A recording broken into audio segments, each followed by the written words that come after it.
Bismillahirrahmanirrahim. Assalamualaikum warahmatullahi wabarakatuh.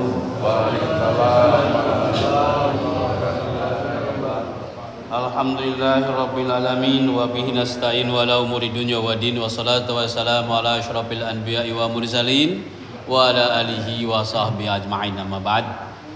Hadratul muhtaramun, para sepuh, tokoh masyarakat, tokoh agama, para pejabat atau mungkin para sepuh, tanpa mengurangi rasa hormat saya, terlebih Bapak RT ataupun RW. Sekarang RW-nya siapa nih? Pak Husni yang Haji. Oh, alhamdulillah. Ini belum tahu perubahan ini. Iya. Oh, Bisa diulangi Pak? Biar ada dokumen Pak. oh gitu, sip. Jadi diulangin dari atas. Ulangi. Oke, alhamdulillah. Ini ada yang mengatur sistem, alhamdulillah. Kita kembali bahwa pertemuan kita dalam rangka upaya tentunya mencari ridha Allah Subhanahu wa taala. Tentunya yang termotivasi kita karena pengen mendapat ilmu, karena sesuatu yang paling ternilai ataupun punya derajat di hadapan Allah. Kenapa? Karena ilmu. Maka diwajibkan oleh Allah oleh Rasulullah dalam agama ini, kita wajib menuntut ilmu dari giongan kita sampai masuk ke dalam kubur, itu wajib kita menuntut ilmu. Jangan kita sudah merasa cukup, sudah mentang-mentang udah titelan tinggi, merasa cukup banyak ilmunya, merasa cukup, berarti akan tertutup, dia tidak akan pernah bertambah ilmunya. Satu, kedua yang berbahaya kalau tidak lagi mendapatkan hidayah Allah Subhanahu wa taala. Karena ilmu itu adalah cahaya untuk menjadikan penerang buat yang memilikinya. Baik, kita sebagaimana tabarukan dengan harapan penyajian kita berkah, kita baca salawat dulu. Maulaya salli wa salim daiman abada ala habibika khairi khalqi kullihim ya Rabbi bil Mustafa baligh maqasidana waghfir lana ma madha ya wasi'al karami maulaya salli wa sallim daiman abada ala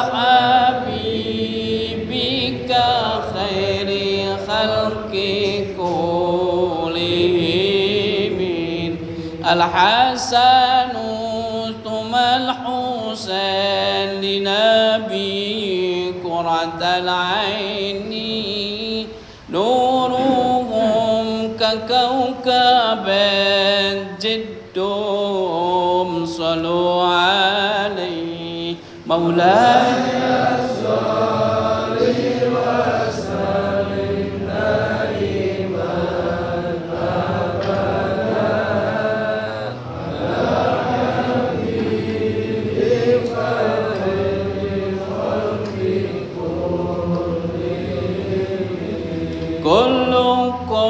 صلوا عليه صلوات الله عليه وينال البركات كل من صلى عليه مولاي صل وسلم دائما أبدا على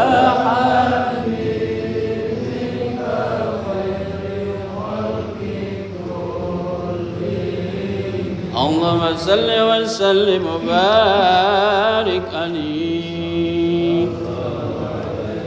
Sesuai kajian kita pada pagi ini adalah bagian tafsir, terutama bagian ada tafsir Yasin yang kita sampai kepada ayat wa ja'alna min baini aidihim sadda wa min khalfihim sadda faghshaynahum fahum la yubsirun. Ternyata ini peristiwa ini yang luar biasa, dan ini ternyata kaitannya dengan kondisi kita sekarang ini. Ada 4 persoalan yang harus menghandle dari persoalan-persoalan yang selalu menghadang di hadap tengah-tengah kita.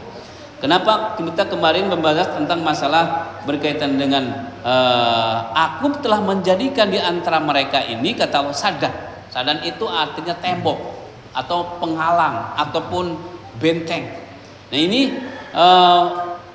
Wa min khalfihim, di depan diberikan tembok, diberikan benteng. Wa min khalfihim, dan di belakang mereka juga diberikan tembok, benteng. Tidak bisa kemana-mana dia.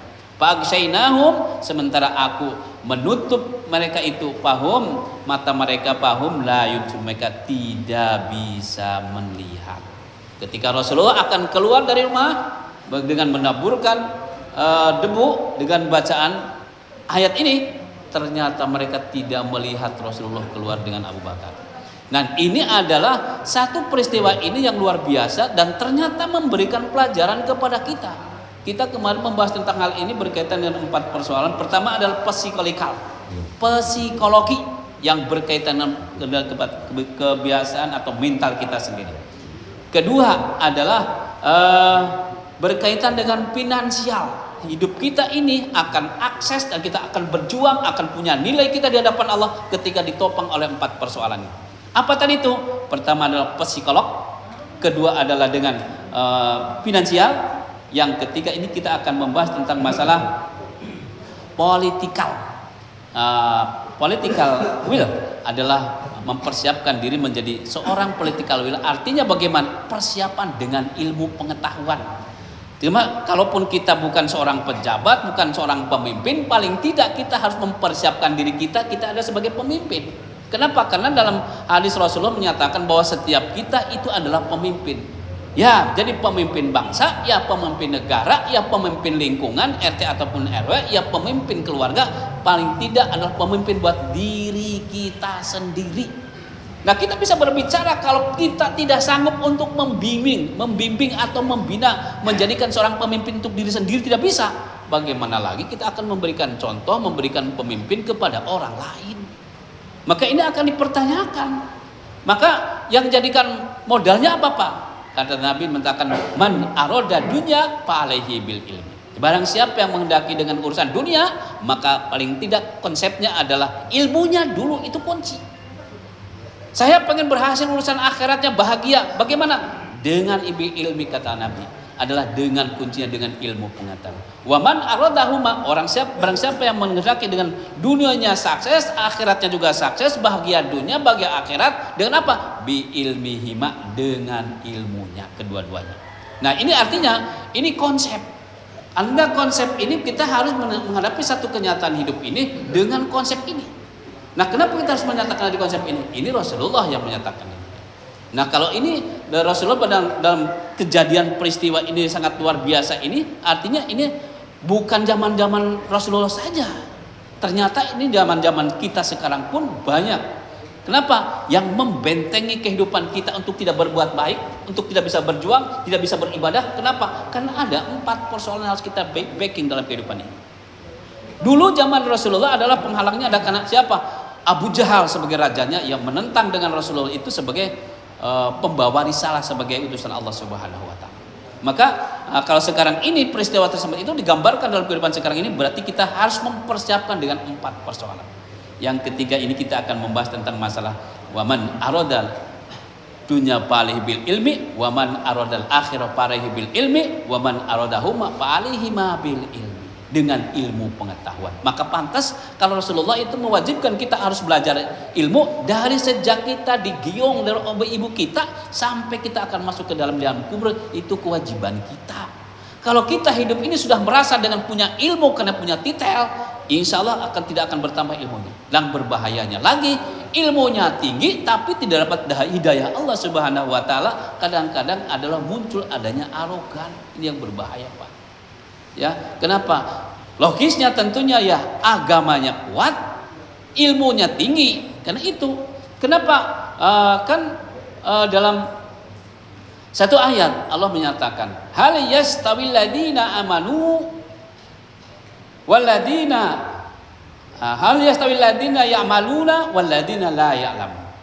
Kalau kita ditanyakan itu ditujukan kepada dalam ayat ini kepada Rasulullah karena mempertanyakan kepada umatnya yang akan datang ini, apakah sama ya Rasulullah? Apakah sama orang yang berilmu dengan tidak berilmu? Apakah sama orang yang pinter dengan orang bodoh? Ya jelas beda. Ya, jelas beda. Artinya bagaimana? Allah memprioritaskan bagi orang-orang yang diberikan ilmu pengetahuan oleh Allah Subhanahu wa taala berarti amanah. Artinya bagaimana? ternyata dia harus berkewajiban bukan hanya untuk menerangi diri sendiri, tetapi juga kewajiban dengan ilmunya dia harus menerangi kepada orang lain. Iya kan begitu? Lampu tujuannya untuk apa? Menerangi kita. Iya kan? Nah, ada juga lampu yang justru kadang-kadang kebakar dirinya sendiri. Apa itu? Lilin. Nerangin orang memang, tapi dia sendiri kebakar. Kenapa? Dan itulah contoh-contoh orang yang punya ilmu kadang-kadang tapi pengen pujian dan penghormatan dari orang lain. Itu sia-sia, Pak. Jadi kenapa? Jadilah kita jadi ilmu, jadi lampu yang bisa menerangi orang tapi tanpa berpikir bagaimana untuk mendapatkan agar kita tidak terbakar. Subhanallah. Dan manfaat buat orang lain. Nah, ini dipertanyakan oleh Allah seolah kepada Rasulullah. Kenapa? Karena ini konteksnya adalah berkaitan dengan ilmu. Ya. Bahkan ayat lain, yarfa'illahu alladziina aamanu minkum walladziina utul ilma darajat. Allah menyatakan, Allah mengangkat orang-orang yang beriman di antara kamu sekalian, dan Allah juga akan mengangkat orang yang diberikan ilmu pengetahuan, ilmu iman, ilmu iman, ilmu. Orang ilmu saja, Pak, tanpa iman saja tanpa ilmu itu jalan di tempat, Pak. Jalan di tempat itu terkuras terus, tenaga habis, keringat habis, energi itu habis. Kenapa? Tapi nggak sampai kemana-mana. Kenapa? Karena dia cukup dengan ibadah aja. Islam itu cukup dengan sholat aja. Itu pokoknya. Tapi bukan berarti cukup dengan itu. Kenapa? Karena ibadah itu ada dua macam. Ada ibadah mahdhah, ada ibadah ghairu mahdhah. Dan ini sangat menentukan, sangat menunjang. Kalau ternyata ibadah mahdhah, sholat kita ini kadang-kadang masih belang bentong, kalau tidak ditunjang dengan ibadah ghairu mahdhah, itu nilai kita, hidup kita ini kurang dapat penghargaan dari Allah Subhanahu wa taala. Maka agar kita punya ibadah kita dihargai oleh Allah Subhanahu wa taala, dengan apa? Dengan ilmu. Maka kita kadang-kadang datang wajib pagi-pagi ini menentukan satu keputusan bahwa kita ada hari Minggu pagi ini untuk berbagi untuk diri kita sendiri, bukan orang lain. Mencari apa? Mencari ilmu untuk diri kita sendiri. Untuk apa? Memberikan cahaya kepada diri kita. Kenapa kita harus mengatakan demikian? Nah, itu memang harus begitu. Maka kewajiban Rasulullah memberikan perintah kita harus mencari ilmu untuk apa? Untuk diri kita, bukan orang lain. Seyogyanya akan lebih bagus kalau memang dengan ilmu tersebut untuk menerangi diri sendiri dan juga sanggup menerangi buat orang lain. Itu seyogyanya begitu. Maka Rasulullah mewajibkan belajar ilmu ini dari sejak yang geongan sampai dia masuk ke dalam liang. Kemudian yang kedua akan memberikan penghormatan Allah ini kepada orang yang kedua adalah orang berilmu, beriman dan berilmu. Karena iman dia kuat hidup jiwanya. Nah, ini persoalannya. Kita bagaimana upaya kita menghidupkan jiwa kita ini? Pertama adalah imannya dulu, hidayah Allah ini yang akan menerangi. Maka kalau dalam kehidupan ini ternyata kita ini hanya sibuk langsung di dunia melulu, dari bangun tidur sampai dia mau tidur lagi, yang terbenak dalam otak cuman duit, banyak duit, baru berpikir bagaimana tambah bini, tambah istri. Ini berbes kayak ya, pemanen nambah maning duit apa asal duit itu apa asal seperti ngadil ya gue. Jadi maksudnya apa? Bahwa kita ternyata ini adalah punya hak dan kewajiban pada diri kita sendiri menghidupkan jiwa kita. Nah, untuk menghidupkan jiwa kita ini ternyata bukan hanya sekedar banyak duit. Apa dengan banyak duit itu akan jaminan? Belum tentu. Subhanallah. Maka kalau ini mempertanyakan Allah kepada Rasulullah, sahabat Rasulullah, dalam kehidupan manusia ini, dengan ayat tersebut ini tujuannya sebetulnya Allah akan memberikan ilmu kepada orang tersebut, tujuannya untuk apa? Agar dia bisa menentukan jalan hidup. Udah tahu agama, Pak, udah pegang agama. Iya, tapi ternyata dengan tanpa ilmu, jalan di tempat tidak punya nilai. Artinya bagaimana? Tidak ada niat menaik derajatnya. Orang udah sampai kemana-mana, kita masih di situ aja, nggak nyampe kemana-mana. Kenapa? Karena cuman ilmu, cuman iman berasa cukup. Jadi yang iman itu akan hebat, akan lebih kuat ketika didukung dengan potensi ilmu pengetahuan. Maka ini dalam kehidupan sosial kehidupan sekarang ini yang semakin kompleks, ya semakin kompleks kehidupan sekarang ini ternyata membutuhkan adanya iman dan ilmu dan iman. Ini subhanallah luar biasa. Nah sekarang ini kenapa? Sekarang ini kadang-kadang banyak yang ilmunya tinggi, hebat, jenius, berlian pemikirannya untuk bisa menyampaikan segala persoalan. Banyak sekarang ini. Tapi ilmunya, tapi agamanya, justru agamanya nol. Kadang-kadang ada agamanya cuman sampul doang. Ya, kenapa sampul doang? Di depannya memang agamanya Islam, tapi nggak pernah sholat, nggak pernah ibadah. Nah kenapa? Nah itulah kenyataannya begitu. Ya. Kenapa? Tapi ilmunya tinggi. Waduh, ya lebih berbahaya kalau ilmunya tinggi, hebat, jenius, tadi bisa menyelesaikan segala persoalan dalam kehidupan, tapi tidak beriman. Ini berbahaya. Hancurnya, kehancuran, kebinasaan yang terjadi di dunia ini, kenapa? Adalah munculnya orang-orang yang serakah, orang-orang yang rusak akibat tidak punya ilmu dan tidak punya ilmu. Punya ilmu kadang-kadang hebat, tapi tidak punya iman. Antara iman dan ilmu dan iman ini tidak bisa terpisahkan. Nah, ini konsep. Jadi kalau kita ternyata dalam kehidupan kita ini sehari-hari di usia kita sekarang ini, yang usia-usia mohon maaf usia-usia dini, usia-usia udah bau tanah, ya, udah bau tanah. Tentunya kita harus mempersiapkan diri. Mempersiapkan diri apa? Mempersiapkan diri bahwa kita akan menghadap kepada Allah. Kita jalan-jalan Jalan-jalan kemana? Jalan-jalan ke Bali perlu bekal, perlu bekal. Jalan-jalan ke Singapura perlu bekal, perlu bekal. Jalan-jalan dunia perlu bekal, perlu bekal. Tidak punya bekal, nggak sanggup kita, nggak bisa kita berjalan-jalan. Apalagi udah berangkat haji, mau berangkat haji perlu bekal, perlu bekal. Tidak punya ongkos haji, ya gak wajib kita. Yang jadi persoalan ketika kita adalah ditugaskan untuk menghidupkan jiwa kita ini dengan potensi kita yang Allah berikan Allah kepada kita. Dengan apa? Dengan hati nurani, dengan iman. Subhanallah. Maka ini dipertanyakan. Orang yang banyak ilmunya hebat, tinggi, jenius, pemikiran berlian tapi tidak beriman. Nah ini berbahaya. Dan tadi katakan juga kadang-kadang ilmunya ada tapi agamanya cuma nama. Cuman sampul dalam bahasa buku itu. Sampulnya doang Islam, tertulis Islam itu indah, hebat, tinggi sekali. Tapi dalamnya tidak pernah mengerti tentang arti Islam itu sendiri. Maka kita harus mempertanyakan kepada diri kita, saya Muslim Pak. Ketika kita bertanya kepada diri kita, apa tentang keislaman kamu? Tahu nggak tentang Islam? Nah ini kadang-kadang kita tidak tahu. Kenapa kita mengatakan demikian? Itulah kita wajib belajar. Itu wajib kita belajar. Kenapa? Karena ternyata kita banyak kekurangan. Ada orang yang merasa tinggi, ilmunya hebat. Ada merasa tinggi, apa ada lebih tinggi? Ada yang lebih tinggi. Ada yang lebih hebat, jenius, ada lebih jenius lagi. Ini di dunia Pak. Tidak ada batas. Kalaupun ada orang merasa hebat, ada lebih hebat lagi ketimbang dia. Jadi kita tidak usah merasa adiguna, ya, merasa arogan dalam kehidupan ini. Karena segala fasilitas hidup dia memiliki. Jangan. Kenapa? Justru dengan ilmu dan iman dan ilmu itu ada hubungan komunikasi setiap hari antara kehidupan kita. Karena ada iman, ternyata juga ada yang membimbingnya. Siapa? Ilmu pengetahuan kita.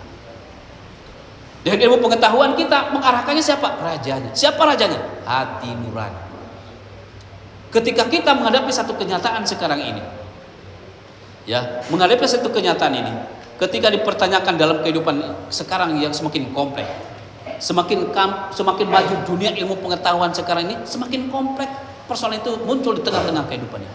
Semakin moderat peradaban kehidupan umat manusia, ternyata semakin pelik kita harus menyikapi berbagai sikap kehidupan manusia di tengah-tengah kehidupan sekarang ini. Artinya bagaimana? Ketika majunya dunia ilmu pengetahuan, apakah ada sinergi, komunikasi dengan batin yang dimilikinya? Apa? Hati nurani. Subhanallah. Kenapa? Karena itu rahasia Allah. Ke dalam sufi itu, orang sufi bilang mengatakan itu ada rahasia Allah di dalam hati kita ini. Nah itulah yang akan memberikan bimbingan. Betapapun hebatnya otak manusia, harus ada bimbingan adalah hati nurani. Kalau dengan ilmu pengetahuan hati nurani menyatu, hubungan komunikasi dalam menentukan sikap hidup kita punya nilai di hadapan Allah Subhanahu wa taala.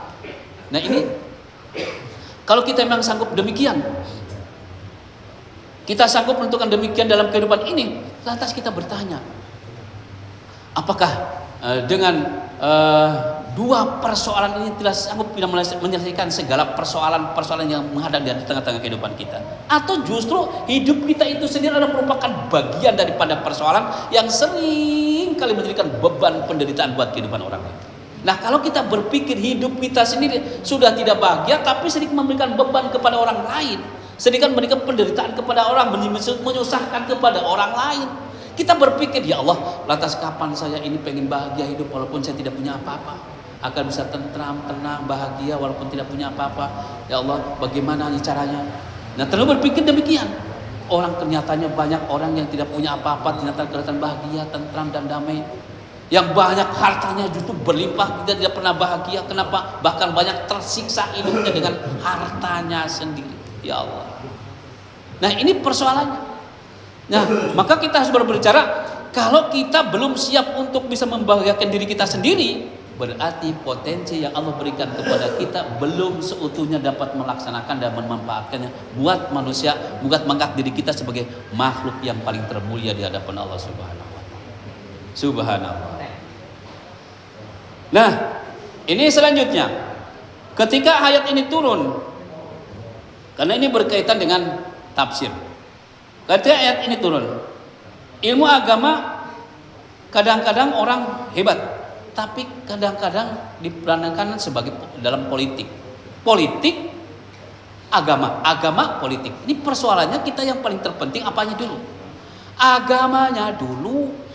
Nah, andai kata pun kita perlu politik, tapi untuk apa? Mendukung agama kita.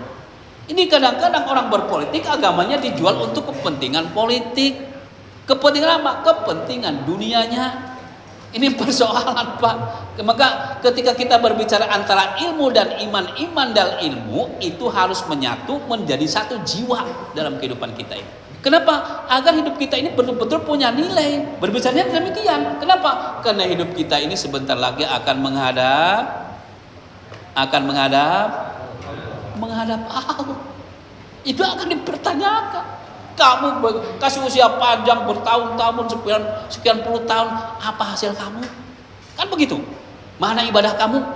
Kalau ternyata kita tidak punya nilai apa-apa, ditolak oleh Allah ketika akan masuk ke langit dunia saja, ditolak oleh Allah. Kenapa? Dia kelihatannya hanya lahiriahnya saja, hanya sampulnya saja keislamannya kelihatannya, tapi di dalamnya adalah propos, tidak punya nilai apa-apa. Karena semua ruh itu karena kita datang dari Allah, Pak. Datang dari Allah dalam keadaan bersih, suci, tidak bernoda, tidak berdosa. Kita kembali lagi kepada Allah tentunya begitu, tidak bernoda, tidak berdosa dan tidak bernoda. Kenapa? Maka kewajiban kita menjaga hidup kita akan tetap kita mempertahankan apa? Kesucian jiwa kita.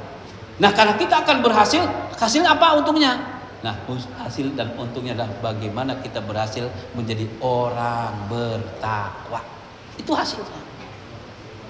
Dengan apa? Ya dengan dunia kita, di dunia ini banyak berkorban untuk kepentingan agama kita, agama diri kita sendiri. Untuk apa? Agar kita di hadapan Allah menjadi orang yang dihargai oleh Allah Subhanahu wa taala. Itu tujuannya.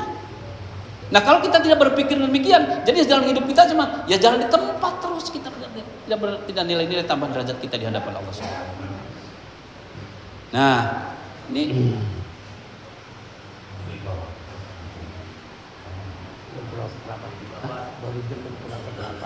jam seberapa ya? Saya ini udah pernikah jam 6:30 harus jalan itu.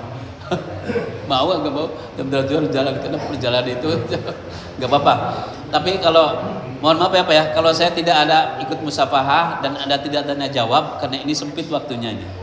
Ya seperti kalau tadi pas jam 5, ya kita bisa ada tanya jawab ini. Ya. Baik, kita teruskan. Selanjutnya, yang ketiga, ketika orang merasa punya ilmu, punya ilmu, tapi juga bagaimana dalam menentukan diri kita ini betul-betul bisa menghidupkan jiwa kita. Nah, ini perlu.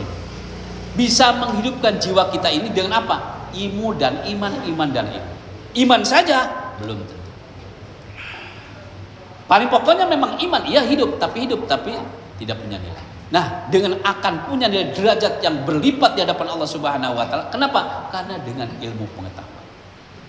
Nah, jadi dengan ilmu pengetahuan ini tentunya adalah kalau tadi kita gambarkan bahwa dalam kehidupan dunia ini ternyata ini kita menghadapi satu kenyataan, kita apakah sanggup kita membawa diri kita untuk bisa menyelamatkan dari segala persoalan-persoalan yang menghadang kita untuk menghancurkan dan membelotkan atau mencondongkan atau menyalahkan jalan kehidupan kita kepada jalan yang tidak benar. Ini tentunya dalam ilmu pengetahuan. Dan kalaupun ternyata dalam kehidupan ini kita punya ilmu, tentunya tidak terlepas Pak, tidak terlepas dari jasa orang. Orang dia punya ilmu karena jasa guru kita. Maka ada nyanyiannya kalau nggak salah. Ada nyanyian itu. Kau jadi kiai itu jasa guru, kau jadi profesor itu jasa guru, kau jadi insinyur itu jasa guru, kau jadi dokter itu jasa guru, kau jadi sarjana itu jasanya guru. Guru tak pernah mengharapkan balasan, guru tak pernah mengharapkan penghormatan. Habis waktunya karena sebentar lagi gitu ya. Nah, ini satu bukti Pak. Kenapa kita harus menyatakan demikian? Karena kita mau atau tidak mau kita harus berpikir merenung tentang kehidupan diri kita. Tidak kita memikir kepada orang lain dulu. Kita berpikir kepada diri kita. Kalau kita pengen dihargai oleh Allah Subhanahu wa taala, kita kadang-kadang kan pengen dihargai orang lain dulu. Ini kita punya potensi, punya ilmu, punya iman, tapi pengen dihargai orang. Ini kan berarti salah. Salah nggak? Betul juga, tapi ada salahnya. Kenapa? Kita pertama adalah pengen dihargai, dihormati oleh Allah. Kenapa? Karena manusia ini paling termulia, paling terhebat, paling tertinggi derajatnya ketimbang makhluk yang lain oleh Allah Subhanahu wa taala. Ketika kita sanggup memberdayakan potensi yang Allah berikan kepada kita. Ya selama ini kan kita udah tua, mohon maaf nih, saya juga tua Pak. Saya juga udah tua. Kenapa? Tapi kadang-kadang kita tidak sanggup untuk memberdayakan potensi yang Allah berikan kepada kita. Jadi bagaimana jiwa kita akan hidup, bagaimana badan kita kadang-kadang hidup Pak, tapi jiwanya nggak hidup. Naudzubillah. Kita ini sekarang ini mencoba menghidupkan jiwa kita, bukan sekedar badan hidup kita, tapi juga jiwa kita hidup. Kenapa? Karena kelak yang akan hidup di alam barzah itu bukan badannya, badan hancur berantakan, dan tinggal ruhnya, tinggal jiwanya. Nah, jiwa itu akan hidup. Ketika hidupnya bagaimana? Nah, ada yang menderita, ada yang sengsara, ada yang tersiksa, ada yang bahagia. Nah, ini kita akan menunjukkan hidup jiwa di dunia dan hidup juga di akhirat, di alam barzah. Itu berarti kita sanggup telah memberdayakan nilai hidup ini dengan sesuai potensi yang Allah berikan kepada kita. Ini yang paling terpenting Pak. Nah, kalau ternyata dalam kehidupan ini tujuannya itu, karena orang terus terang saja Pak, kalau dalam kehidupan ini kadang-kadang kita terbelak atau tertipu dengan pola hidup duniawi kita, tertipu dengan dunia kita. Kenapa? Karena dengan dunia ini seolah-olah ya akan selamanya hidup. Kita tidak berpikir kapan kita mati, baru sakit saja kita kena sakit baru kita sadarnya sadar doang, tapi mau sholat alhamdulillah belum. Ini juga termasuk ada masih tahap dasar tingkat dalam bahasa sufi. Itu tingkat dasar manusia itu sampai kenalnya dengan Allah itu ada 4 tingkatan dalam batin kita ini. Dan kita tidak bisa menggambarkan itu dengan terlalu panjang. Kenapa? Nah, kenapa? Dan ini kita harus berbicara kepada diri kita. Kalau ternyata ujungnya perjalanan kehidupan kita akan menghadap kepada Allah, tentu kita harus mempersiapkan diri. Kenapa? Karena ternyata Allah bahwa tidak pernah memberikan persyaratan kepada kita bahwa syaratnya orang mati itu harus sudah tua bangka, udah kumisan semua, udah peot dan sudah tua banget, udah sering sakit-sakitan, layak untuk meninggal. Ternyata enggak ada syarat begitu. Mati itu kapan? Kapan saja Allah menghendaki. Kenapa? Karena yang sudah tua bangka, kadang-kadang bau tanah, gak mati-mati banyak. Masih sakit-sakitan, gak mati-mati banyak. Yang masih muda, masih tenteng, masih kuat pemikiran, berlian, kadang-kadang energi masih utuh, tenaga bisa akan berbuat apa saja. Untuk apa? Karena potensi Allah berikan kepada kita. Kadang-kadang dipanggil oleh Allah, meninggal juga. Kok udah masih muda meninggal? Ternyata soal mati itu rahasia Allah Subhanahu. Kalau kita sering berkatakan bahwa hidup, mati, rezeki, jodoh itu adalah hak Allah Subhanahu wa taala. Artinya bagaimana? Bahwa kita ini adalah punya hak kewajiban, itu adalah ternyata memang itu hak milik Allah Subhanahu wa taala. Apakah dengan ketentuan persyaratan? Enggak ada.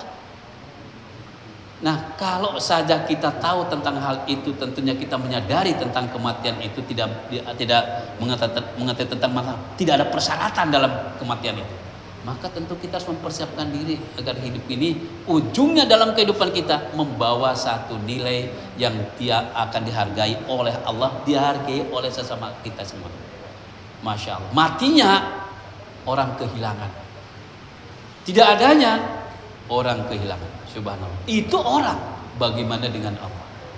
Tapi memang kadang-kadang orang yang lebih dekat dengan Allah, orang yang lebih dicintai oleh Allah Subhanahu wa taala. Jadi kalau ternyata dalam kehidupan ini seringkali diperingatkan oleh agama. Apa diperingatkan oleh agama? Hei, mentang-mentang kamu sukses meraih dunia kamu, jangan kamu merasa hidup akan segalanya, kata kamu. Kenapa? Karena hidup itu ternyata itu adalah akan memberikan pelajaran buat kamu. Kadang-kadang diperingatkan dengan hak kekayaan kamu, jangan merasa angkuh, jangan merasa angker, dan merasa bahasanya sombong, jangan. Kenapa? Karena itu kamu akan dipertanyakan persoalan itu, karena itu yang banyak terjadi dalam hidup. Begitu juga orang miskin dipertanyakan, jangan kamu merasa minder jadi orang miskin, tidak punya apa-apa, lantas sudah miskin gak pernah ibadah lagi. Subhanallah, apa yang akan dihormati, apa yang dihargai? Kita mengukurnya diri kita harus dihargai oleh Allah pada diri kita sendiri yang mengukur, bukan karena orang lain. Subhanallah. Jadi ternyata materi, harta, kekayaan, semua itu bukan jaminan. Orang sering mengatakan dengan harta orang bisa bahagia, dengan kekayaan orang bisa bahagia, dengan jabatan orang bisa bahagia, dengan kekuasaan orang bisa bahagia, dengan segala fasilitas hidup orang bisa bahagia. Apa itu jaminan? Belum tentu jaminan. Kenapa sih kita harus mengatakan demikian? Ternyata bahagia itu hanya pada hati setiap kita. Hati setiap kita.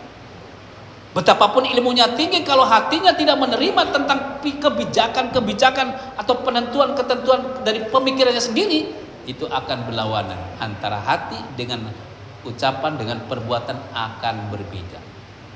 Kenapa? Karena antara otak dengan hatinya tidak nyambung, tidak bersama.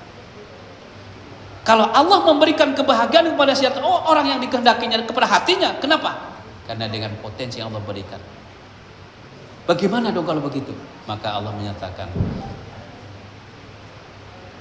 menyatakan dalam sebuah ayat, Qul in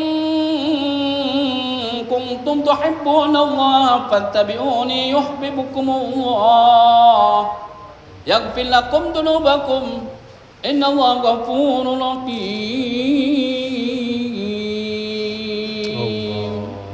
Allah.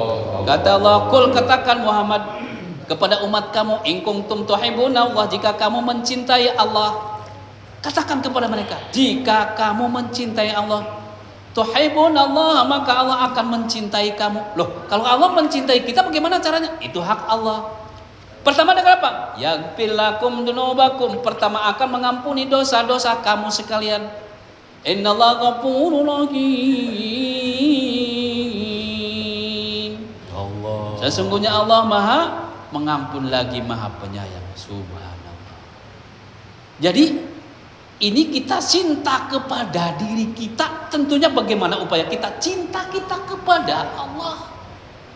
Kalau terbenak dalam hati kita, tertanam dalam hati kita, cinta kita kepada Allah, insya Allah kita tidak akan merasakan kesulitan, keresahan, kegelisahan, gundah gulana, ketakutan, takut mati, takut sengsara, takut menderita, takut tidak bekerja, takut tidak makan. Ujungnya takut dengan kematian. Itu kan, itu persoalannya. Kenapa? Karena kajian kita kepada diri kita belum mendalam sejauh itu. Nah ini kita menyatakan demikian. Kenapa? Karena hal-hal yang berkaitan dengan ini ternyata tidak sedikit peristiwa yang terjadi dalam kehidupan. Tentunya akan menjadikan satu nilai pelajaran buat kehidupan kita. Semakin bertambah usia kita tentunya semakin optimal kita dalam upaya memberdayakan potensi yang Allah berikan kepada kita. Agar apa? Agar kita punya peranan sebagai makhluk yang paling mulia. Kita sanggup berkata, apakah saya pantas untuk mendapatkan kemuliaan dari Allah Subhanahu wa taala dengan ilmu yang Allah berikan kepada kita. Maka kalau bapak-bapak ini sekalian ini aktif dia dua minggu sekali ini pengajian ini, upaya untuk apa? Mengisi jiwa kita ini akan hidup, menghidupkan jiwa kita. Betul? Dan harapan tentunya dengan keriduan dan keikhlasan sambil walaupun kalau kenyataannya saya memindahkan kopi, mestinya saya ngopi dulu di rumah. Saya merelakan ngopi di rumah, tinggalkan dulu untuk apa? Ngopi di sini. Bahkan di sini ada makan, di sana bisa sarapan, bisa sarapan pagi, di sini juga ada sarapan juga. Enggak apa-apa. Yang penting niatnya dulu. Dibetulin walaupun ada kepentingan pengen dapat sarapan pagi, pengen dapat kopi, tapi niatnya dulu luruskan. Maka kenapa saya dari montel-montel Pak?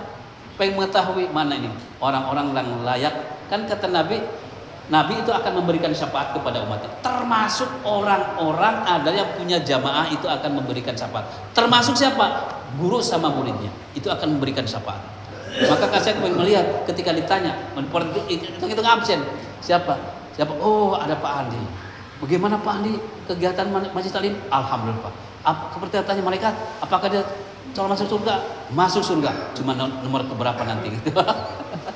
Ya, kenapa? Itu tujuan itu kenapa? Karena kalau dipertanyakan apakah layak ini masuk surga? Betul nggak dia aktif Majelis Taklim 2 minggu sekali ini di DF ini? Rajin nggak sih ya? Apa cuma sekedar cari kopi doang? Mohon jangan kesinggung Pak, jangan disinggung. Ya, kalau memang kenyataan itu ya nggak apa-apa. Yang penting saya betulkan niatnya dulu, ya Pak ya. Niatnya tolabul ilmi, mencari ilmu untuk apa? Agar hidup kita semakin tua, semakin dekat dengan Allah. Kenapa? Karena memberdayakan potensi yang Allah berikan kepada kita agar kita bisa dekat jiwa kita kepada Allah Subhanahu wa taala. Karena waktu pas saya tadi janji jam 6 ini saya harus jalan, jam 6:30 mohon maaf. Yang kalau yang bertanya satu aja, saya akan bertanya. Satu aja, silakan. Satu aja. Kalau nggak ada, Nggak ada. Langsung doa. bukan, ada laporan dulu. Oh, Ada.